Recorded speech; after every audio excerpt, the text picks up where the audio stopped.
Hello students, welcome you all to my YouTube channel. कैसे हैं आप सब? होप सो आप सब बढ़िया होंगे। तो स्टूडेंट्स, अब आपके पास टाइम बहुत कम रह गया है, single day is left. Hope so आप सबकी प्रिपरेशन अच्छी चल रही होगी। तो बच्चों, मैं आपको कुछ इंपॉर्टेंट टॉपिक्स बताने वाली हूँ ह्यूमन कैपिटल फॉर्मेशन में से। मोस्ट एक्सपेक्टेड जो रिपीटेटिवली क्वेश्चन आता है बच्चों इस चैप्टर में से, वो है कि ह्यूमन कैपिटल फॉर्मेशन के सोर्सेज क्या हैं। इनिशियली बच्चों आपको ये पता होना चाहिए ह्यूमन कैपिटल फॉर्मेशन, इसका मीनिंग क्या है। What is human capital formation? जब एक कंट्री के स्किल्ड पीपल, जो भी उनकी अर्निंग हो रही है, जो भी उनकी इनकम हो रही है, वो अपने नॉलेज और टैलेंट को यूज करके जो भी वो अर्निंग्स में एडिशन कर रहे हैं, लाइक जितना भी एक कंट्री की इनकम में एडिशन, जो भी चेंजेस आ रहे हैं, उसे हम बोलेंगे human capital formation. Exact definition क्या हुई? Human capital formation refers to process of addition. It refers to process of addition made, change in stock में जो भी एडिशन हो रहा है वो हमने किस में करा है?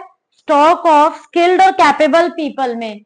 जो भी नए लोग ऐड हो गए, जॉब कर रहे हैं, स्किल्ड वर्कर्स का, स्किल्ड पीपल का जितना भी एडिशन है, process of addition in case of skilled people, capable people in the country over a period of time. एक सर्टेन टाइम पीरियड में जितने एडिशन लोग, जितने पढ़े लिखे लोग इंक्रीज हो रहे हैं, मतलब उनका कंट्रीब्यूशन है कैपिटल को अर्न करने में, मतलब वो अपने नॉलेज और टैलेंट को यूज करके सेविंग्स कर रहे हैं, इन्वेस्टमेंट कर रहे हैं, पैसा बना रहे हैं अल्टीमेटली। तो बच्चों, इसमें जो मोस्ट एक्सपेक्टेड क्वेश्चन आता है वो ये होता है, सोर्सेस क्या हैं ह्यूमन कैपिटल फॉर्मेशन के। तो ये बहुत एक्सपेक्टेड क्वेश्चन है board exam point of view से, आपको ये अच्छे से प्रिपेयर करना है। ह्यूमन कैपिटल फॉर्म हम कैसे कर सकते हैं? इसमें एक मेन इंपॉर्टेंट जो पॉइंट है वो है expenditure on education. Some people think कि अगर वो लेसर स्पेंड करेंगे तो अकॉर्डिंगली उनके सैलरी अर्निंग्स वैसे ही होंगी। जो जितना एडुकेशन पे ज्यादा एक्सपेंडिचर करता है, जितना क्वालिटी वाइज अच्छी एडुकेशन प्रोवाइड करते हैं, उस अकॉर्डिंग जॉब अपॉर्चुनिटीज भी, उनकी अर्निंग भी उतनी अच्छी होती है, जिससे कि उनका स्टैंडर्ड ऑफ लिविंग रेज होता है। यहाँ पर उनकी अर्निंग इंक्रीज होगी, अर्निंग्स इंक्रीज होंगी तो स्टैंडर्ड ऑफ लिविंग रेज होगा। तो ये हमें समझना है इस कॉन्सेप्ट को। Expenditure on health, health facilities बच्चों अगर अच्छी हैं, एक पर्सन जो है वो अगर अच्छी उसे हेल्थ फैसिलिटीज मिल रही हैं, वो अगर बीमार नहीं है, उसका रेगुलर अटेंड रहना जॉब पोजीशन पर, रेगुलर उसकी एजुकेशन में होना, ये एक मेजर पॉइंट है कंट्रीब्यूशन टू उसकी अर्निंग, उस अकॉर्डिंग अच्छी होगी। हेल्थ अच्छी है, वो क्वालिटी ऑफ लाइफ स्पेंड कर रहा है, अर्निंग अच्छी होंगी, तो यहाँ पर क्वालिटी ऑफ लाइफ की बात आ जाएगी। ये सब बातें डायरेक्टली इनडायरेक्टली जो है ह्यूमन कैपिटल फॉर्म करने में हेल्पफुल है। One more point is on the job training. On the job training is also important बच्चों। जॉब के साथ साथ अगर हम ट्रेनिंग प्रोवाइड कर रहे हैं, that person will be more expert, उसे उसकी ज्यादा प्रोफिशिएंसी आएगी उस जॉब वर्क की, विच अल्टीमेटली लीड्स टू क्या होगा? उसकी अर्निंग्स अच्छी होंगी, उसका क्या ह्यूमन कैपिटल फॉर्मेशन में वो अच्छा कंट्रीब्यूट करेगा। इसी टाइप से एक्सपेंडिचर ऑन माइग्रेशन, लोग माइग्रेट करते हैं from one place to another in search of job. अगर माइग्रेशन पर हम स्पेंड करते हैं, अनएम्प्लॉयड जो पीपल है वो रूरल से अर्बन में करते हैं, टेक्निकली क्वालिफाइड जो है वो दूसरी कंट्रीज में करते हैं, तो माइग्रेशन में हमारी ट्रांसपोर्टेशन कॉस्ट इन्वॉल्व होती है। तो ये सब जो है हमारा ह्यूमन कैपिटल फॉर्म में कंट्रीब्यूशन होता है कि हमने एक्सपेंडिचर कितना करा है माइग्रेशन पर। जितना ज्यादा एक्सपेंडिचर होगा, it ultimately leads to human capital formation. तो ये सभी फैक्टर्स रिस्पॉन्सिबल हैं ह्यूमन कैपिटल के फॉर्म होने में। Another important topic is problems क्या आती हैं ह्यूमन कैपिटल फॉर्म होने में। जो सबसे ज्यादा प्रॉब्लम आती है ह्यूमन कैपिटल फॉर्मेशन में वो है insufficient resources. People lack resources, insufficient resources. People lack funds, लोगों के पास फंड्स की कमी है, अगर उनके 3 to 4 चिल्ड्रन है तो वो सब पर जो है इक्वली स्पेंड नहीं कर पाते, ह्यूज अमाउंट नहीं लगा पाते, जो सबसे बड़ी ड्रॉबैक है, जिससे वो अच्छी ह्यूमन कैपिटल फॉर्म होने में प्रॉब्लम क्रिएट करता है। उसके बाद एक पॉइंट आता है बच्चों, high growth of population. Continuously rise in population का एडवर्सली इफेक्ट पड़ता है क्वालिटी ऑफ ह्यूमन कैपिटल पर। इससे एक पर्सन को मिलने वाली जो फैसिलिटीज है वो रिड्यूस हो जाती हैं, तो high growth rate of population भी कहीं ना कहीं अफेक्ट करता है।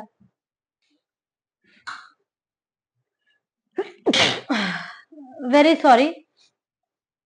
Another important point is brain drain. People migrate from one place to another in search of better job opportunities and handsome salaries. It leads to the loss of quality people like doctors, engineers.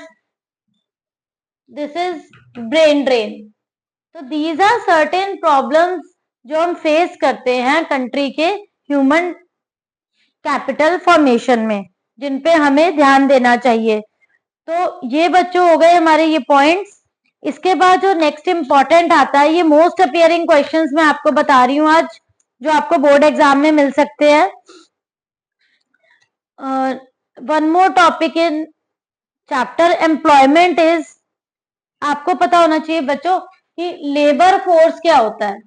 Labour force,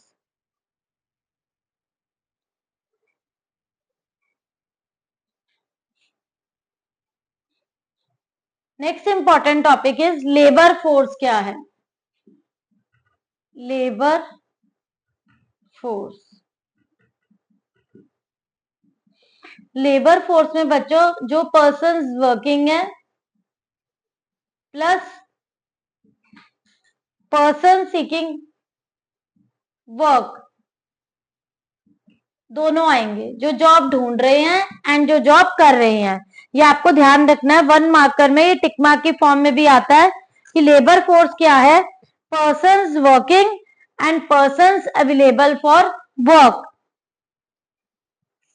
then work force क्या है, अगर labour force ये है तो work force क्या है।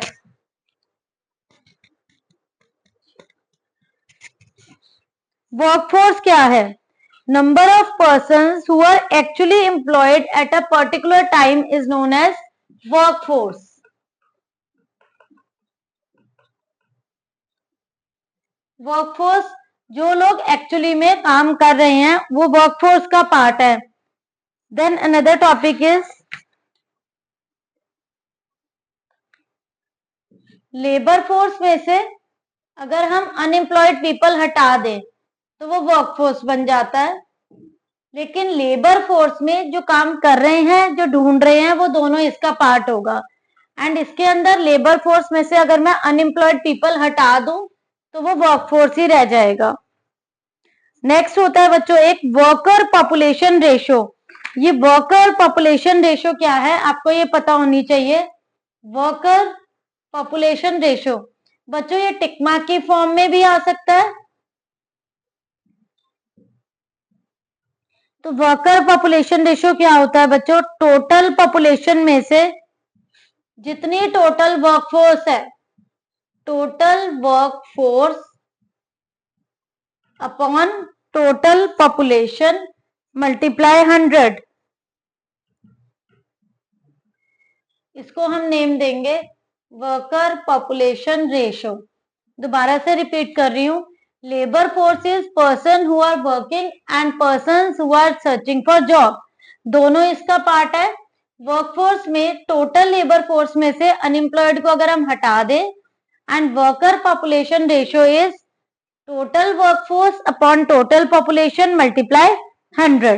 तो ये बच्चों कुछ ऐसी टर्म्स हैं जो आपको पता होनी चाहिए। Now what do you mean by veg employment, आपको ये पता होना चाहिए वेज एम्प्लॉयमेंट क्या होता है। एक ऐसा अरेंजमेंट जहां वर्कर अपनी लेबर को सेल करता है और इन रिटर्न उसे वेजेस मिलते हैं। वेज एम्प्लॉयमेंट में a worker is doing work under someone and in return he is getting wages, salary basis पे वो काम कर रहा है। What about now disguised unemployment. Disguised unemployment बच्चों एक ऐसी अनएम्प्लॉयमेंट है जहां पर जितने लोगों की रिक्वायरमेंट है मोर देन दैट जॉब कर रहे हैं। मतलब अगर एक एरिया में 5 पर्सन की रिक्वायरमेंट है तो वहां पर 10 पर्सन वर्क कर रहे हैं, उसे आप बोलोगे disguised unemployment. More than people required, तो ये बच्चों मोस्ट रिपीटेटिवली बहुत इंपॉर्टेंट टॉपिक है, 1 मार्क में भी आ सकता है, डिफरेंस में भी आ सकता है। लाइक सीजनल अनएम्प्लॉयमेंट क्या होता है कि जो वर्कर्स हैं लाइक वो फार्मिंग कर रहे हैं तो एक सीजन में वो कल्टीवेशन कर रहे हैं, नेक्स्ट सीजन के लिए वो क्या है, फ्री है, उन्होंने कल्टीवेट करके छोड़ दिया, मतलब वर्कर्स को एक सीजन में जॉब मिली है, नेक्स्ट सीजन में वो फ्री है, तो उसे हम बोलेंगे सीजनल अनएम्प्लॉयमेंट। और डिसगाइज्ड कि वहां पर लोगों की नीड नहीं है but they are doing work.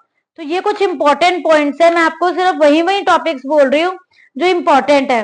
Open unemployment क्या है, person are able and willing to do work but they do not get work, लेकिन उन्हें काम नहीं मिलता, वो काम करना चाहते हैं।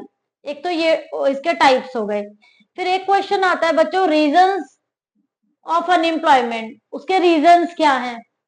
लोग पढ़े लिखे नहीं है, अनएडुकेटेड है, इलिटरेसी है, पॉपुलेशन बहुत ज्यादा है, ठीक है, they are mostly dependent on agriculture पे डिपेंडेंट है, और एग्रीकल्चर जो है वो क्या है, अंडर डेवलप्ड है, एजुकेशन सिस्टम डिफेक्टिव है। फाइन, तो ये कुछ रीजंस हैं कि हमारे यहाँ पर ये वाली प्रॉब्लम क्यों एग्जिस्ट कर रही है अनएम्प्लॉयमेंट की, कि इकोनॉमी का ग्रोथ रेट क्या है, वेरी स्लो है, पॉपुलेशन एक्सप्लोजन की प्रॉब्लम है, अनएजुकेटेड है पीपल, इलिटरेसी रेट है। तो ये कुछ पॉइंट्स हैं, पॉपुलेशन एक्सप्लोजन, अनएजुकेशन, या स्लो ग्रोथ रेट, या dependency on agriculture, slow growth rate, dependency on agriculture. तो ये सब जो पॉइंट्स है ना, इनकी ये सभी रिस्पॉन्सिबल हैं, ये सभी आपको एक एक लाइन में एक्सप्लेन करने पड़ेंगे अगर रीजंस पूछे जाते हैं। अब हम ये बात करें कि गवर्नमेंट ने क्या स्टेप्स लिए हैं अनएम्प्लॉयमेंट को दूर करने के लिए।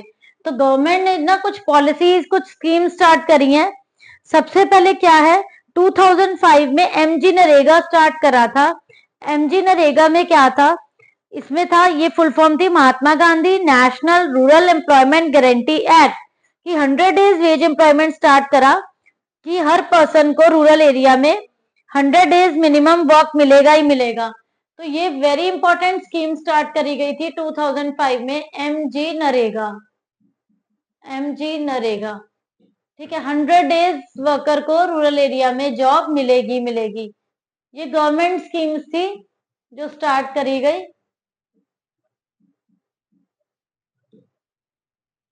फाइन, तो 2005 में एमजी नरेगा को इसीलिए स्टार्ट करा गया कि लोगों को जॉब मिल सके।